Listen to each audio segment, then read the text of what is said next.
Hello, world. Welcome to another episode of Weird Crime with Weird People. I'm CJ.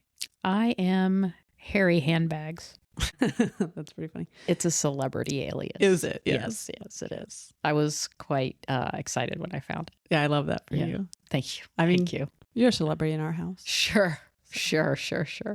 You're one of the favorites. Am I? Yeah. There's only the two of us, so. I think Ben is also a favorite. Okay. All right. The other ones seem to gravitate towards him. They flock to you. They flock to him. Do they? I don't think they flock to me.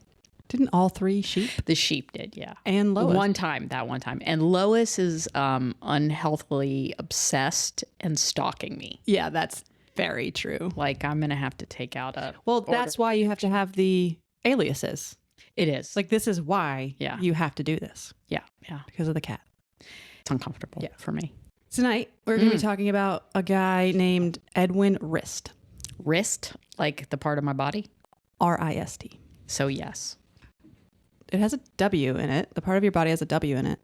Yeah, but same thing. Oh, you're saying the sound. Yeah. Oh, it's embarrassing for me. No, I mean, it could have been embarrassing for me. Yes, wrist, like the part of your body without a W. Okay. Edwin was born in either 1988 or 89, depending on where you look. Okay. He grew up in Hudson Valley area of New York. Okay. He had fairly affluent parents. Sure. Both Ivy Leaguers. Ugh. Yeah, you'll love this. I only saw this in one place, so I can't confirm or deny, but I saw in one place that they bred Labradoodles. Of course they did. Yeah, that tracks. And he was homeschooled. Oof. Back in the days when there really was no social aspect to the when homeschool was now it's totally normal. Yeah. Everything. You still get everything. Everybody I talk to around here's kids are homeschooled. Yeah. But when I was growing up, it was not the norm. No. And it seemed like there was a missing social element back in the day. I agree. Yeah. I agree. So he was homeschooled. He had private tutors and, the whole thing. Oh, he was Richie Rich. Yeah. Yes, he was. What's his first name again? Edwin. Ed, that's what I thought. Yeah. Okay. Do you think they called him Eddie? No. No, I don't. Absolutely I don't not. think the Labradoodle breeders called him Eddie. Absolutely. He was Edwin. Yeah. So, they're setting this guy up for failure. Yeah, a little bit.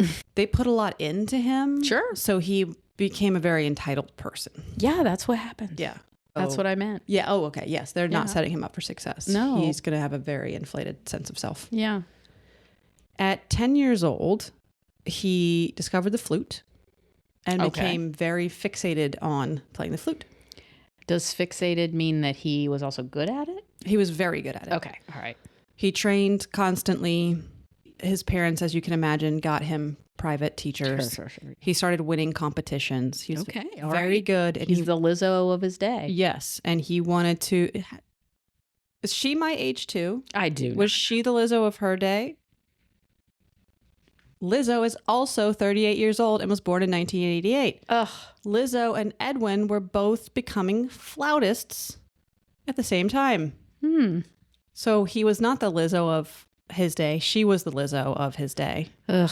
All right. Wow. Have I taken your comment too far? You did. No. I just, I was excited that he was going to be the Lizzo of his day. Now you're feeling some disappointment. I am. I'm sorry. It's okay. At 11, so at 10, he finds the flute. Okay. His personality is the fixation type of personality. And we'll talk more about that later. Kind of obsessive about whatever he's into. Exactly. All right. Well, I mean, I kind of get that way sometimes. Yes. He takes it to kind of an extreme. Sure. As you will see as we progress. Okay. So at 11, he watches a documentary on fly tying. Like tying flies? Like flies around the house?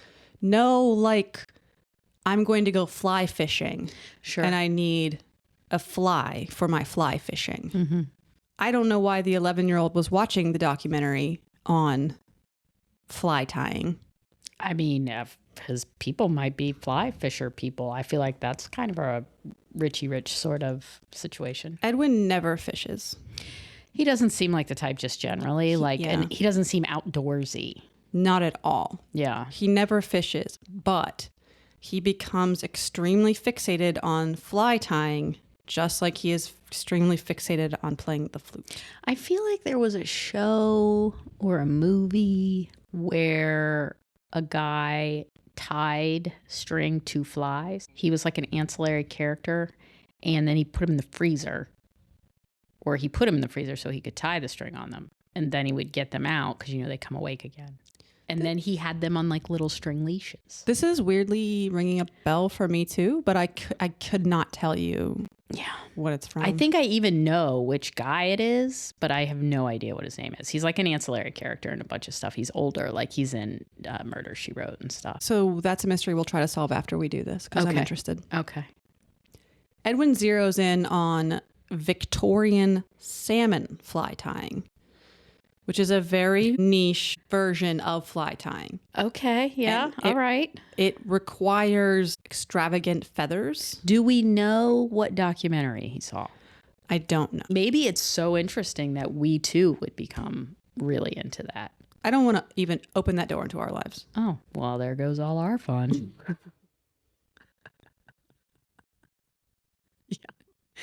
Yeah. Okay. All right. Well, here we go with our podcast. Yeah, we're just going to do this instead. We're not going to get into Victorian salmon fly tying. I'm sorry. Okay, sorry. whatever. So he goes hard on this just like he did on the flute. Yeah. Did he give up the flute to do this? No, Okay, he's good, doing good, both. good, good. Yeah. I was concerned for him there He's for a doing second. both. And he becomes one of the best fly tyers in the United States. Of course he does. I mean, good for him for being good at stuff.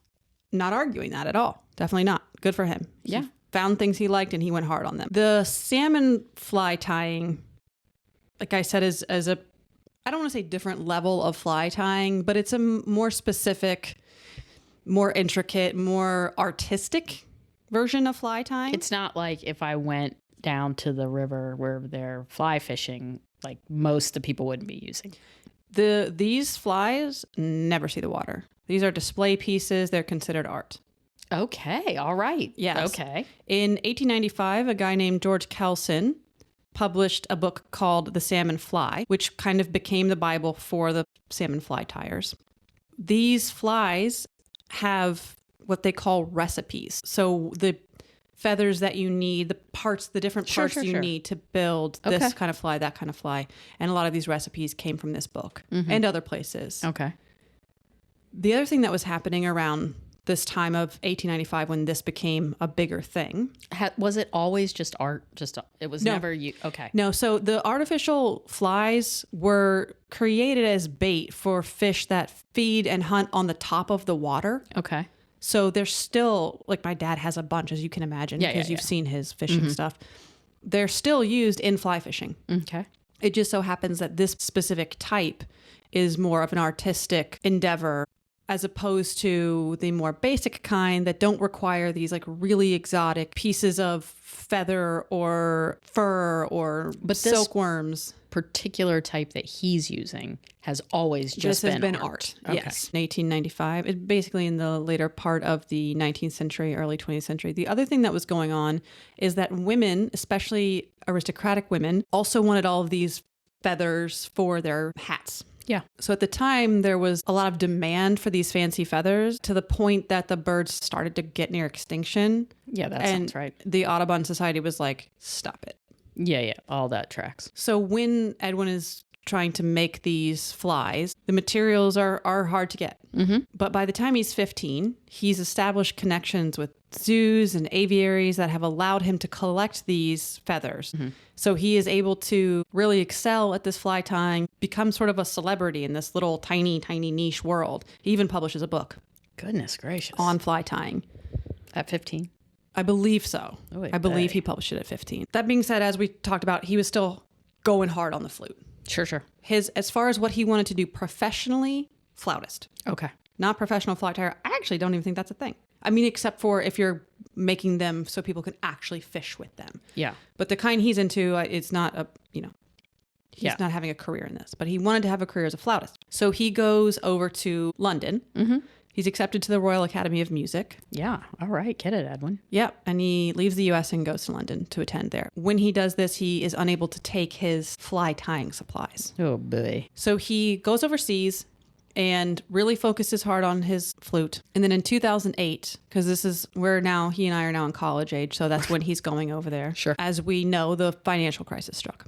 Yes, we do know that. This had a pretty big negative impact on the Rist family businesses. Uh-oh. As you alluded to, money was no object for them. Yeah. But this Now made it it was. hard. Yeah, Yeah. this made it hard. But Edwin, being who Edwin is, felt that he needed a new flute. Oh, no. But he didn't just need a new flute. He needed a $10,000 gold flute. Sure.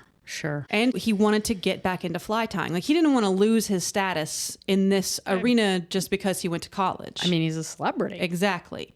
So he wanted his golden flute. What made him want the golden flute? Do we know?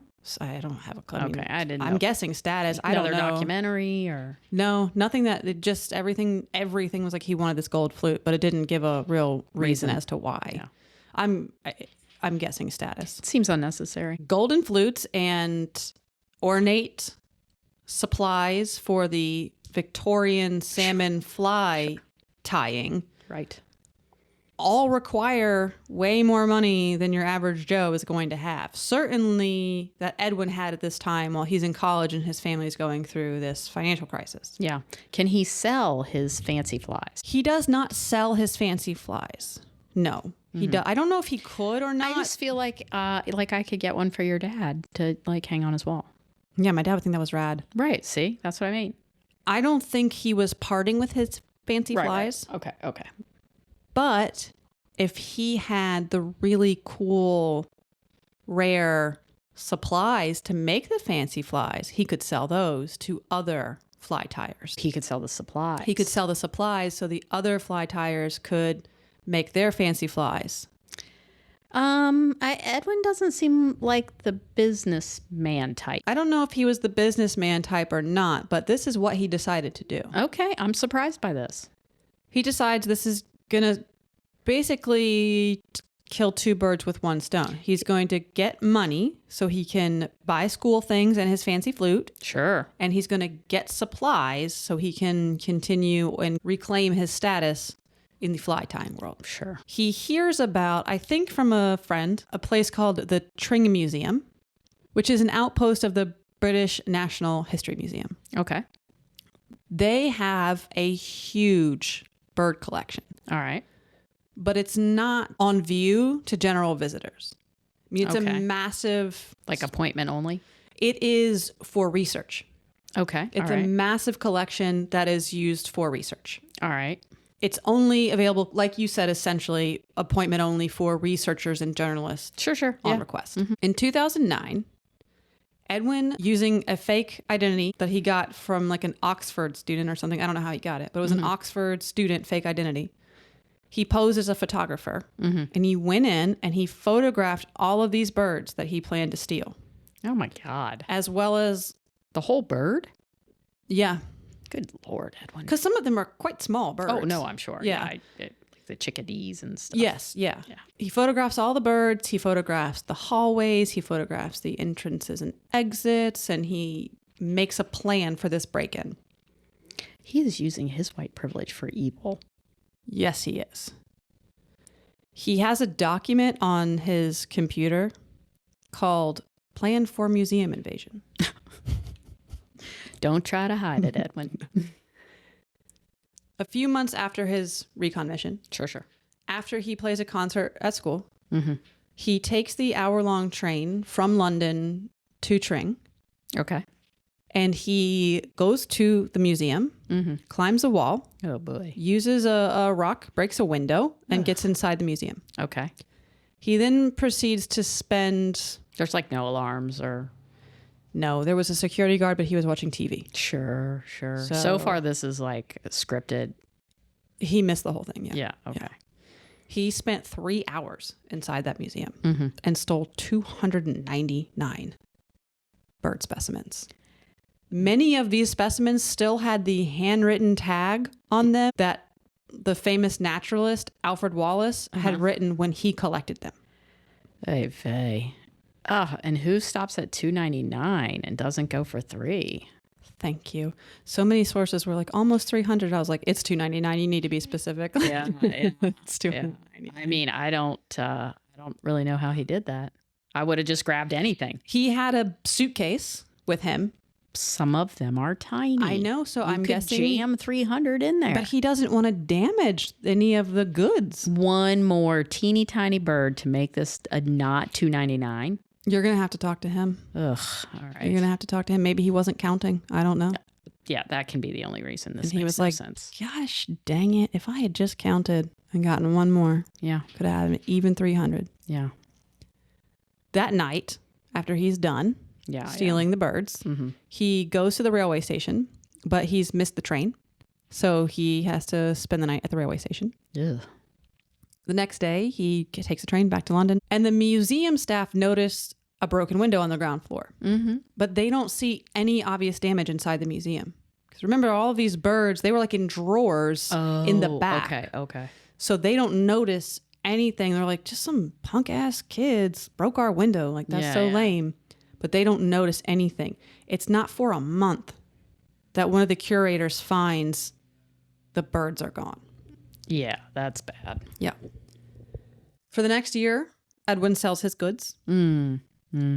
His stolen goods. His stolen goods. This feels like a felony. He sells them at events, like trade events and things, but he also sells them on eBay. Of course he does. I forgot it was these days. Yeah. There are people who are like, Where'd you get that? where'd you get that? But they are also all like, I really need that. So I'm not going to ask. I'm not going to ask. Yeah. I don't know where you got that. It's probably not legit, but I really need that to make this tie. So I'm going to buy it. I'm not going to ask. When they would ask, Edwin would make up stories about like estate sales or random flea market finds or something like that. Yeah, sure. Like I said, he did this for about a year. Oh, side note, he bought his flute. Oh, well, then he's selling these for good cash. I mean, holy crap, that was $10K. Yeah, he sold all of these for about $168,000 over the course of the year. Crap. Yeah, that's how much he made selling this stuff, about $168,000. Jesus. He netted some do-re-mi. For doing real? this. Damn. During one of these fly tying events Sure. in the Netherlands, a local collector was talking to a guy from the UK and was telling him about an entire bird that he bought. Yeah. I would like to take a side note here that in every resource that I found, they are referred to as skins, and Ew. I can't do that. I will be calling them birds and not skins. Maybe because they're like sort of taxidermied or something. They are. They're Yeah, taxidermied, but it gives me the heebies. I don't like it. Yeah, I don't blame you. Yeah. It's pretty gross. So he's bragging about an entire bird that he was able to buy. And And they're like, that doesn't happen. That's not the way this works. so the guy he was talking to wasn't like, that's not how it works. But another guy, an Irish fly tying guy Sure. with a law enforcement background, saw the bird and noticed that it was treated in a way that you would see in a research facility or a private collection or something. And he remembered That there was a heist. yes, and he called the English police Yay. and gave them Edwin's information. I mean, look, I'm all for Edwin having his weird little hobby and being an awesomely good flute dude, but this was wrong. I know, and Edwin even says at one point he didn't have a problem with it because these birds were so old that they were no longer of research value, and a whole bunch of researchers were like, that is absolutely not true. Yeah, but everyone's calling bullshit. Yeah, that's not, you're just wrong. I mean, especially if they're extinct. They were still actively doing climate research on these birds, using these I birds. can't with It was him right just, now. Yeah, Eddie, I can't do this with you. yeah, she's actually getting kind of upset, Eddie. Yeah, I'm She's not super happy. annoyed with Eddie. Yeah. I'd kick him right in the fork if he were here. Yeah. In November of 2010, Edwin is arrested for the heist. And His parents are going to be pissed. Yeah. Blaine is going to ground him for a month. Blaine tries to repay some of the losses and the things that rich kids' parents sometimes do, or they're just like, let me throw money at it. That's what everybody said. I was like, no, that's not going to work. The money is going to do nothing. We can't get the birds back. And I can't think of a horrible rich white lady's name to say right now. Bunny. It's like a nickname.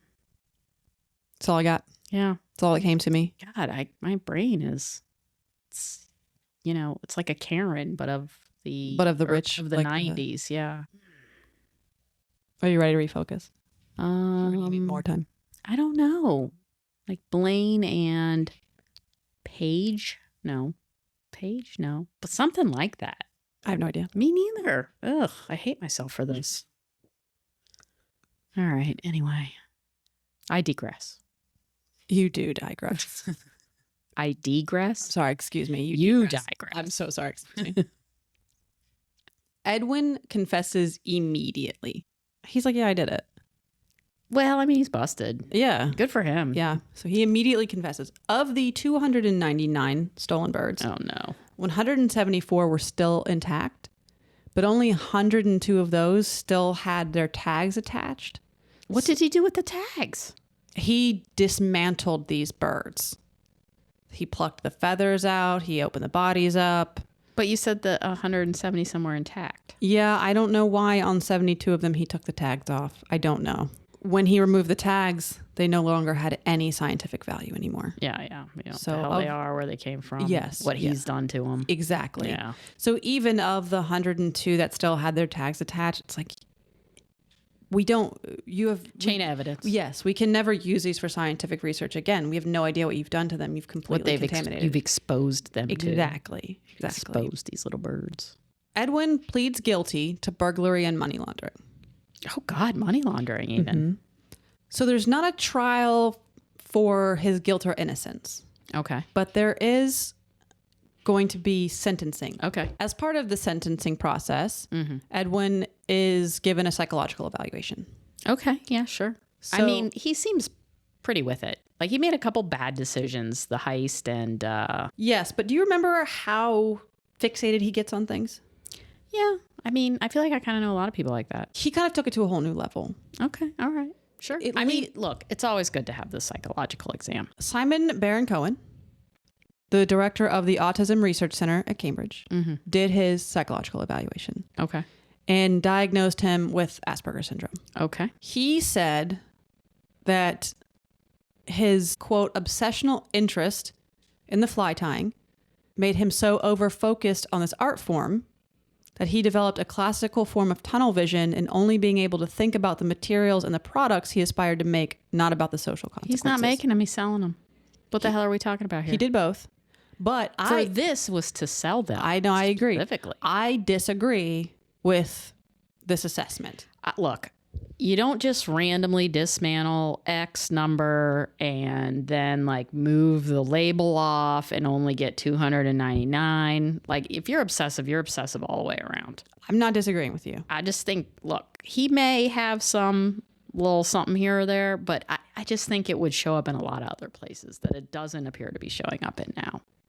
Other people agree with you. Yeah. Unfortunately, the court did not. Well, his parents have a lot of money. His lawyer was able to use this defense. His lawyer called it a, quote, James Bond fantasy gone wrong.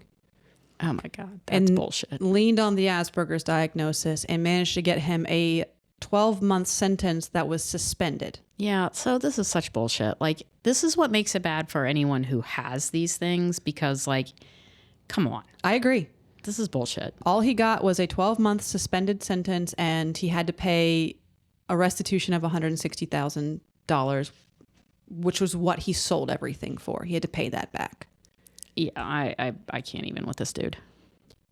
I agree. I mean, from other things I read, he didn't have the social difficulties that it was painted he had. He had a girlfriend. He had friends. He also planned this in advance. Yeah. And like you were saying, did it for monetary reasons. Yeah, there was a ton absolutely. of proof that he used this money to pay school expenses and get his flute and things like that. Yeah. This is bullshit. Yeah. So he, to me, to you, to a lot of people, he committed this crime and absolutely walked away from it without a problem. This is what money gets you. Yeah. A good lawyer and a good diagnosis. Yes. After that, he went on to live his life completely normal. He moved to Germany. He is a professional flautist with German orchestras. And for a period of time, though it hasn't been updated in a long time, he kept a YouTube channel where he played heavy metal songs on the flute. Oh, well, that is kind of fun, and I'm mildly interested in that. So what I will say is that I did watch the videos. Yeah. The flute is pretty banging. He's pretty good at the flute. Well, I mean, he is a professional. Yeah. The videos are a little cringy. I don't doubt that for a second. I don't feel like flautists, other than maybe Lizzo, know what a good music video might be. Yeah, Lizzo is a standalone. Yeah. Both in flautist and music video abilities. Yeah, exactly. So the videos themselves are a little cringy, but the quality of the flute playing is pretty good. I mean, I'm interested. I'm interested in the music. Yeah. It seems fun. He does a Metallica one. I had a feeling. Yeah. Everyone does. Yeah, it was, I mean, I liked it, to be honest. Yeah. I don't think I'd hate it. Yeah, that's what he's up to these days, except for he's not updating the YouTube anymore. He's a regular dude. Yeah. That made a bad decision that needed to be punished for. And he did not get punished for it. Yeah, that's a real bummer. Yeah. Because, you know. He cost the scientific community a ton, and he got no punishment for it. Yeah, I'm super annoyed by that. I So- like science. I know you like And science. I like research. I know. I could tell it was really bothering you. Yeah, yeah. When I was talking about what happened to the research. Yeah, that's not cool, man. Yeah. That's not cool at all. I got time for you, Edwin. I'm definitely not watching your YouTube channel and giving you any more views. Absolutely not. You heard it here, Edwin. That YouTube channel is not getting any additional views from us. That's right. Beyond what I've already done, sorry. Oh, you're the worst. So that's the story of Edwin Rist and his decision to rob a museum of 299 birds. Very, very valuable birds. I'm not a fan. Yeah. Yeah, that's not fun like the dum-dums that were in the last episode. I know. So when I first read it, I was really tickled by it because I was like, flute, birds, obsession. And I was kind of like, Murder, mayhem, money. No.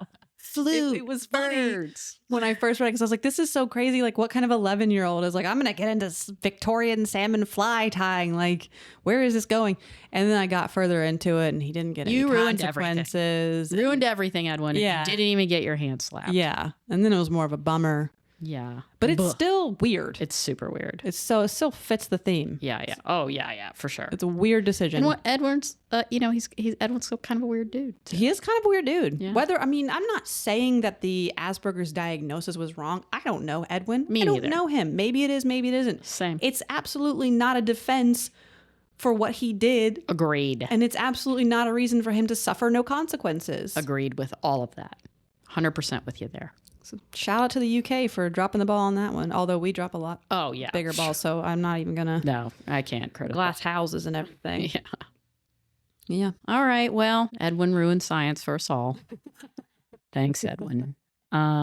Okay. So what kind of bummer are you bringing me next week? Next week, I actually am kind of bringing you one that is a bigger bummer than we usually do on here. Blurg. Yeah, sorry.